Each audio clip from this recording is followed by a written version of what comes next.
What do I know about this person? This person wants the best price.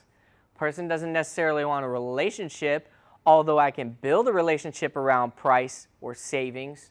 Today, I could pick up somebody and hopefully change that value. So yeah, you got me. I cleaned your carpet for 50 bucks. You got me. I also probably spent 50 bucks on that lead. But what do I need to do?